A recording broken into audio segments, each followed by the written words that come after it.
është shembull më i mirë kur në gjatë 90 minuta ndeshjes nuk njen dikën tu fyje diçka apo tu e fyj kundërshtarin apo publikën tjetër. Domthonë kjo është diçka më e mirë e futbollit që unë mendoj që jeshia e këtij barozhi ka qenë tifozëria forca, është llogarit llopi shumë favorit. Duke ashtu këtë edhe presioni, normal që presioni gjithmonë bjen ndaj një kundërshtari që është një rang banal, që ka qenë llopi në këtë rast, e që llopi pas humbjes finalit të kupës, domthonë ka qenë në një situatë jo të mirë, edhe në një moment jo të mirë, karshi vushtresë e cila nuk ka pas shkatu, përveç se ka mujt me fitu. Edhe unë mendoj që ndeshja ka qenë e luajtur nga dy ekipet, po tham më e mirë ka qenë nga una e vushtresë, në mënyrë shumë disiplinume, sidomos në fazën defanzive dhe kanë tentuar me dalë në disa raste që ka mujt me ndeshku llapi. Kurse një llap i cili për mendimin tim pa ide për me konkretizu diçka, për me fitu diçka, për me bëu diçka më shumë, ndaj një ekipi i cili është në një rang më poshtë. Me gjithë respektin për vushtren, por që penaltit janë fati, normal që askush nuk dëshiron me unë penalti, por që penala mund me u penaltinë dhe litari më i mirë i botës. Përgjithësia vjet te trajneri portierave të skuadra vushtresë këtë rast. Ja, nuk mendoj që është ashtu se. Unë s'paku mendoj. Ti mendon ashtu, po i ki gabim.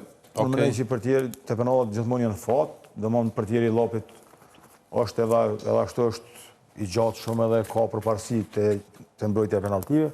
Sidoqë që tjetë, mendoj që llopi ka mbetë në Superligë, kurse unë mendoj se Vushtreja i duhet Superligës, pavarësisht edhe si shumë skuadra tjera, por që kanë herë nuk këtë këthojmë na i duhet, kur ata duhet vetë me dashur më shumë edhe me bu diçka më shumë dërkanë. Çfarë Farok në këtë finale të barazhit Vushtresë? Në finalen e barazhit zakonisht gjithmonë janë favorit ekipet e Superligës, pavarësisht që ka pas raste ku edhe ekipet e para kanë por që në karshit llapit, përveç problemeve që ka pas llapi edhe momentumin që ka pas jo të mirë, nëse him cilësi llapi ka litar shumë të mirë edhe litar dëshmuar.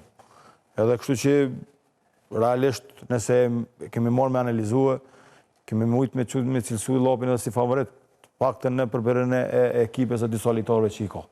Por që një lojë 90 minuta, një lojë e barazhit, ne kemi pas fatin të përjetojmë. Gjithë unë e kum pas fatin të përjetoj. Kemi qenë shumë favorit në një kundërshtari, por që nuk është vërejt 90 minuta kemi filluar me shumë vështirësi. Kurse sa i përket tifozërisë, unë mendoj që është shembulli më i mirë që kohën e fundit, kur një tifozëri jep shembull, përveç organizimit mirë, përveç koreografisë që ata dhe Graniti kanë shfaqur për ish lojtarën për Iren Morinën, është shembull më i mirë kur në gjatë 90 minuta ndeshjes nuk njen dikën tu fyje diçka apo tu e fyj kundërshtarin apo publikën tjetër. Domthonë kjo është diçka më e mirë e futbollit që unë mendoj që jeshia e këtij barazhi ka qenë tifozëria forca, të cilët neve na kanë dhënë motive dhe na kanë shtyr me besuar që na mujna me pas tifozëri të mirë dhe mujna me mbështet ekipin në mënyrën më të mirë të mundshme edhe kur nuk mundesh me fyj dikon, edhe s'ke nevojë me fyj dikon tjetër, por që shkon në mbështet ekipin tjetër.